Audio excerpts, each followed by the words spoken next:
What's up, gang? I'm back in the video. I'm back in the It's your boy Let's in the building. You know, when I'm in the building, it gets lit every single day. And today, we is reacting to Scary Story Animation, and the title is The Sleepover Story. And before I get in this video, y'all don't forget to like, comment, and subscribe to my video. And yeah, let's get right into the video. I'll be back. So let's get right into it. See? Gotta wait till it load.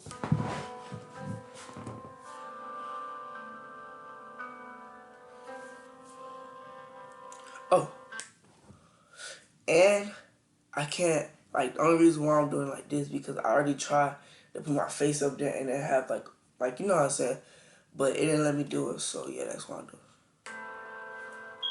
George yawned. He was obviously bored.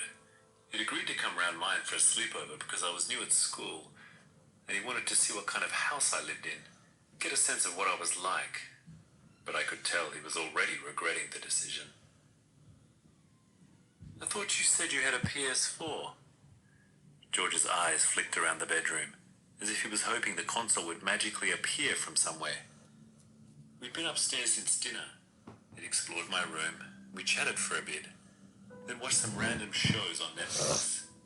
Things were going okay at first, but as the last light bled out of the day and the sky outside darkened, I could tell George was losing interest. That was when I suggested we do something a bit different. Nah, I don't have one, I said. Sorry. Are you still up for having a go at this game, though? What? Telling each other stories? Isn't that little kid stuff? George glanced at the watch on his wrist. I followed his gaze. George's watch was the first thing I noticed about him. He sits in front of me in English, and I spotted the watch after a ray of sunlight glinted off its face and caught my eye. It's a really nice watch. Most of the kids in my year have digital watches, those blocky ones that light up when you press a button on the side. But George's watch was different, more adult. It was one of the reasons I'd picked George to invite over. Hey, can I try your watch on? George looked up at me and frowned. What? Your watch. Can I try it on? It's really nice. George stared at me for a second longer. Sorry, I don't let anyone try my watch on. My dad says I'm not allowed. He glanced around the room once more, his eye going from the door to the dark window. He sighed. Okay, let's play this dumb game then. What do I have to do? Ignoring the bored look on his face, I smiled. It's really easy. We just take turns telling each other a scary story, like the scariest story you can possibly think of. Then, whoever's is the scariest wins the game. George rolled his eyes. I don't know any scary stories. Besides, I think I might get some sleep soon. I'm pretty tired. Come on, just one each. You must know at least one scary story. Everyone does. Plus, I know loads of good ones. I watched George's face for a reaction. Unless you're one of those kids that frightens easily, that is, then I guess you might not like the game. It was a risk, but George watched it. I didn't say anything. Joe Biden has spent his whole career working on things that matter. Fair housing, voting rights, and opportunity for all. We're gonna skip through the ad. A couple of years back. We back. Nothing I hadn't heard before. Basically, there are two kids. One of them gets hit by a car and dies. After the funeral, the mother gives the surviving kid some money to go get liver from the store. Something to cook up for dinner. Because he's sick in the head, though, the kid pockets the money, digs up his brother, and removes his liver instead. Then, later that night, the dead brother rises from his grave to come and get the kid in his sleep. It's a decent enough story, but I'd heard it 100 times already. I didn't let on, though. I made all the right faces, jumped at the right parts. George got quite into it. He gestured his arms and his watch glinted in the light from my bedside lamp. His blonde hair spilled across his forehead. He was so into the story, Bro, I he feel like didn't seem to crackhead keep notice. scratching. After it was over, he sat back and grinned. I thought you were going to start crying at one point, he said. You might as well give up now anyway. I'm not scared of anything. I looked across the room at him. The house was quiet now and had been for a few hours. When we'd first come upstairs, there was still noise coming from below. The faint sound of the TV in the lounge, the rattle of plates being put away in the kitchen. And now, there was only silence. Beyond the bedroom window, tree branches rustled in the wind. The occasional car passed. Just hurry up and get it over with, will you? I'm already bored. Okay, fine. My story's about a family, I began. A family that looks normal enough on the outside, but it isn't really normal at all. George rolled his eyes again. He was starting to annoy me quite a lot by now, but I didn't let on. I just carried on with the story as if I hadn't noticed. This family moves around a lot. They never stay in one place for too long. They can't, you see. The family's good at disguising themselves. They're good at hiding their secret, but they still can't go taking risks. If they stayed in one place for more than a week, they might get found out. Someone might discover what they really are. So, what are they then? George asked. I wanted to tell George not to interrupt, to just sit still and listen to the story, but I bit down the urge. Instead, I just grinned at him. The family are monsters, I said. They're all monsters. They travel from town to town, and they leave a trail of dead kids wherever they That's go. fun. I paused, As I can expecting see right George to here, like the interrupt me bottom, again, right, huh, but he didn't. right He there, only stared back at me. it's showing A dull, time, and the time blank right here on the expression. camera is that's when like The family has a very specific way of it's doing the same things, I time. continued. When they move into a new area, they find a house that's been left unoccupied. Not a completely empty house, just one where the people that normally live there are off on holiday or something. One that'll be empty for a week or two. The family doesn't need long. A couple of weeks suits them just fine. So, they break into this house, and then they go about setting the trap. It's their own kid they use.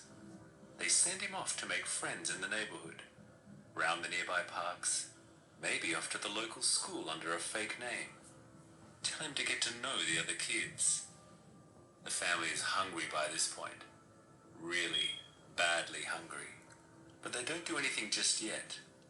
They've learned to be patient. I paused and took a breath.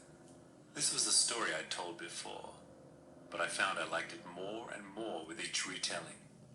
The trick was not to rush, though. You had to savor it. I'd opened the bedroom window when we first came upstairs, and now a draft of cold air blew in. It ruffled the curtains behind George. Tree branches shook in the garden outside, the leaves whispering to each other. George watched me, not saying anything. I had his attention. Find all the space you Alright, need to we launch your back. career and Never do. We back. They've trained the kid well, you see.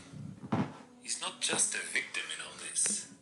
He may only be young, but he knows how the game works.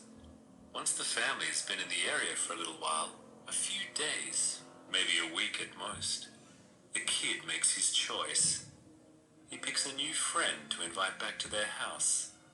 The parents give him an incentive too. He's still too young to share the tastes they have. They tell him that's something he'll only acquire when he gets older. But he still gets something out of it. What does he get out of it? George's eyes were fixed on mine as his knees began to fidget. He gets the other kids' stuff, I replied. Whoever he picks, he gets to keep all their belongings after his parents are finished with them.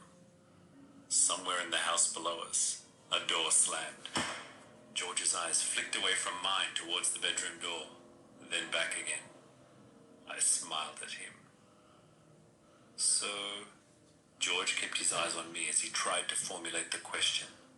So, what exactly What exactly do the parents do with the kids they take?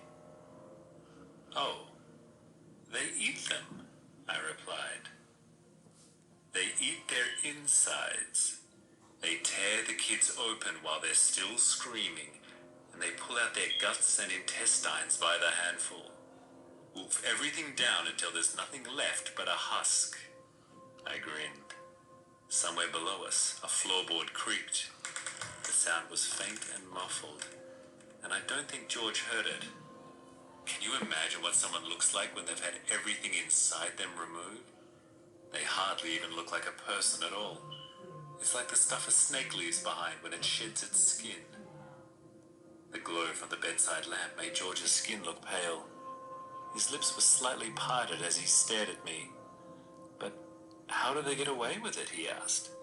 Don't the parents of the kids that get taken come looking for them the next day? When their kids don't show up back home? I grinned back at George. I'd been hoping he'd ask this. Oh, the family's long gone by that point, I said. They vanish like shadows in the night. The only thing they take with them is the remains of the dead kid. And when their parents come looking for them the next day, all they find is a locked house that belongs to somebody else. Another floorboard creaked. It was louder this time. We both heard it. The sound had come from the corridor outside the bedroom. George's eyes darted in the direction of the door. What was that? Oh, that was nothing, I lied. Probably just the house settling. It's nothing to be scared of, George. I eyed the watch on his wrist and imagined what it would look like on mine. From the corridor outside came the soft sound of approaching footsteps.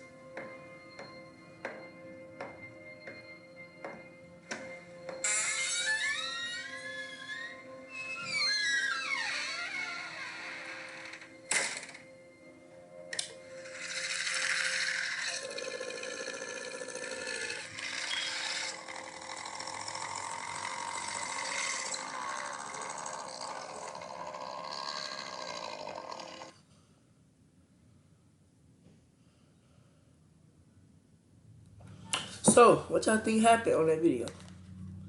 Just comment what y'all think happened on the video and comment what y'all gonna be for Halloween this year.